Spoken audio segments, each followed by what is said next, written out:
کیا آپ جانتے ہیں دنیا میں ایک ایسا بھی بادشاہ تھا جس کی فوج میں انسان، پرندے اور جانور بھی تھے، یہاں تک کہ کیڑے مکوڑے بھی ان کی فوج میں تھے۔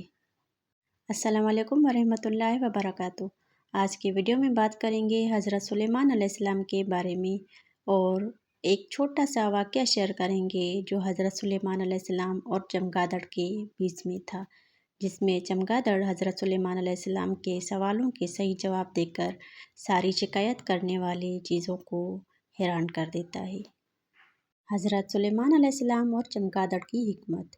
جب اللہ کے نبی حضرت سلیمان علیہ السلام نے چمگادڑ سے مشورہ کیا تو اس وقت اللہ کی 4 مخلوقات شکایات اور حاجات لے کر حاضر ہوئیں۔ پہلی سورج عرض کی، اے اللہ کے نبی، اللہ سے دعا کیجیے مجھے بھی باقی مخلوقات کی طرح ایک ہی جگہ سکونت دے دے۔ میں مشرق و مغرب کے درمیان مسلسل حرکت کر کے تھک چکا ہوں۔ دوسرا سانپ کہا، اے اللہ کے نبی حضرت سلیمان علیہ السلام، اللہ سے دعا کیجیے کہ مجھے بھی ہاتھ اور پاؤں عطا کرے جیسے دیگر جانوروں کو دیے ہیں، میں پیٹ کے بل رینگ رینگ کر تھک چکی ہوں۔ تیسری ہوا نے اپنی شکایت کی، کہا، اے اللہ کے نبی، میں مسلسل بے مقصد ادھر ادھر بھٹکتی رہتی ہوں، میرے لیے اللہ سے سکون کی جگہ مانگیں۔ چوتھا پانی نے کہا، اے حضرت سلیمان علیہ السلام، میں کبھی زمین میں کبھی آسمان کے نیچے ہر جگہ پھر رہا ہوں، نہ مجھے ٹھکانہ ہے نہ ٹھہراؤ ہے، اللہ سے کہیں کہ مجھے ایسی جگہ عطا کرے جہاں میں رک سکوں اور جو مجھے چاہے وہ میرے پاس آئے۔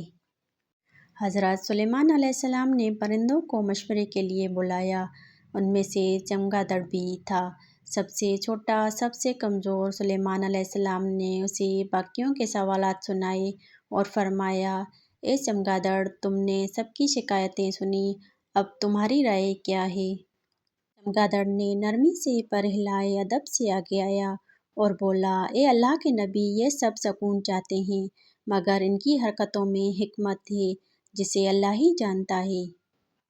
اگر سورج رک جائے تو دنیا اندھیرے میں ڈوب جائے گی، نہ فصل ہو نہ دن رات کا نظام قائم رہے۔ اگر سانپ کو پاؤں دے دیے جائیں تو اس کی ہیبت ختم ہو جائے گی اور جو راز اللہ نے اس میں رکھے ہیں وہ زائل ہو جائیں گے۔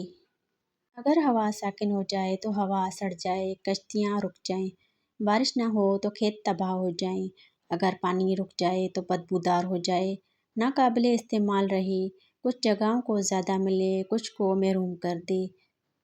پھر چمگادڑ نے دھمکی لہجے میں کہا، اے اللہ کے نبی، ہر چیز کی راحت اس کی حرکت میں ہے، ان کا اصلی مقام وہی ہے جہاں اللہ نے ان کو رکھا ہے، اللہ نے کوئی چیز بے مقصد نہیں بنائی، اور جس شکوے میں ہم مبتلا ہیں اس میں اللہ کی کوئی نعمت چھپی ہوتی ہے جو غور و فکر کرنے والوں کو نظر آتی ہے۔